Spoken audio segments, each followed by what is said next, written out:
Hey, what's up, everybody? It's time for another comic review. Today's comic book review is going to be of Guardians of the Galaxy number 10. So this basically is this comic is about this issue is about the girls just want to have fun, and it's a really interesting take on women in comics because the two women on this team, Gamora and Angela, are so much whoop ass. It's not even funny. So they're talking. Angela and Gamora are talking, and they're talking about the Badoon and the Sisterhood and the Brotherhood and how they're related to Thanos and how they've always been with Thanos and how they can lead them to Thanos because both of them want to find Thanos and kill him, basically. And they have a really good dynamic, like how it's like Angela says, when I was beating you to death, I actually thought, we could be friends. And Gamora was like, actually, I was beating you to death, and I thought the same thing. And it's a really good dynamic between the two. I really like the dynamic. I hope Angela sticks around in the Guardians. I really like her in the Guardians. And we continue on, and they are going to attack the Badoon. And we get this picture. I loved this picture. As soon as I tweeted it out as soon as I saw it because it epitomizes how badass they are. Gamora with her guns and Angela with her swords just killing a bunch of folk. So they kill a bunch of people. They free the slaves, and they're like, "Why aren't you leaving? Just leave. We need to get out of here. Run!" Basically, and they're not running. And then this big ass ship comes, and Angela's like, "I got it." It's like Gamora's like, "You can do that?" It's like, "Yeah, I got it." And then she fucks up the ship, just blows it up. Oh, pardon my language. Beats the shit out of the ship. And they're about to shoot at her, and the Badoon leader's like, ready, aim, fire. Oh shit! I thought that was really funny because Gamora's behind him with the swords. Wonder how long it's gonna take them to figure out that I'm over here now. She's basically asking where Thanos is. He's like, I don't know where Thanos is. And he's like, I believe you.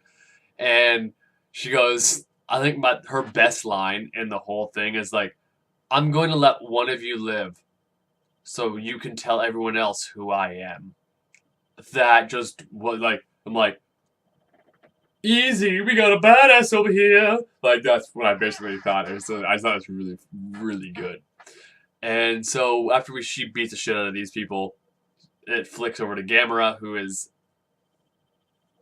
in another part of on the planet, and she's trying to get these slaves like, no wonder you're slaves. You guys don't listen. You guys don't even run.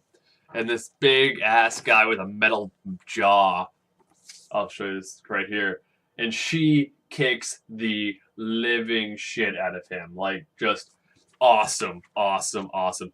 She gets punched in the face, gets kneed in the face, and he's just like, I'm gonna kill you, and then she murders him. Absolutely obliterates him. The artwork is phenomenal in this book. I really like it. Yeah, and the writing in it's really good. I really enjoyed this book.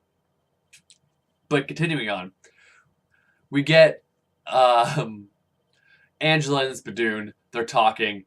She's trying to get information out of him. He's saying he knows her. She's like, how do you know my people? And I think I know Earthers or something like that. And it's like, I'm not an Earther. Oh, then you must be this person. It's like, and he's like, tell me where Thanos is. I need to know where Thanos is. Why do you know me? It's like, I need to know how you know my people. Basically stuff like that. And he dies. Star-Lord and Rocket Raccoon show up, telling them you should have told us that you were leaving. We could have helped and stuff like that. And Angela wants to stay and hunt for Thanos, but Star-Lord eventually talks her out of it, and she wants to figure out why these people know her. Star-Lord says that it's probably because they think you're internal, stuff like that. And at the end of the comic, the dying Badoon is saying that Thanos is on Earth, and they're both kind of see the Badoon lie. If he was on Earth, we would know, wouldn't we? And that's how the comic ends. There, Groot and Drax are helping the slaves get on the ship so they can take them back to their homeworld. But I really enjoyed this comic. I'd give it a 9 out of 10. And if you're looking on a place to jump on Guardians of the Galaxy because of the new movie coming out, I would definitely recommend this. this issue for number 10. And yeah, that's about it. I am the comic book addict, and I am signing off. Peace.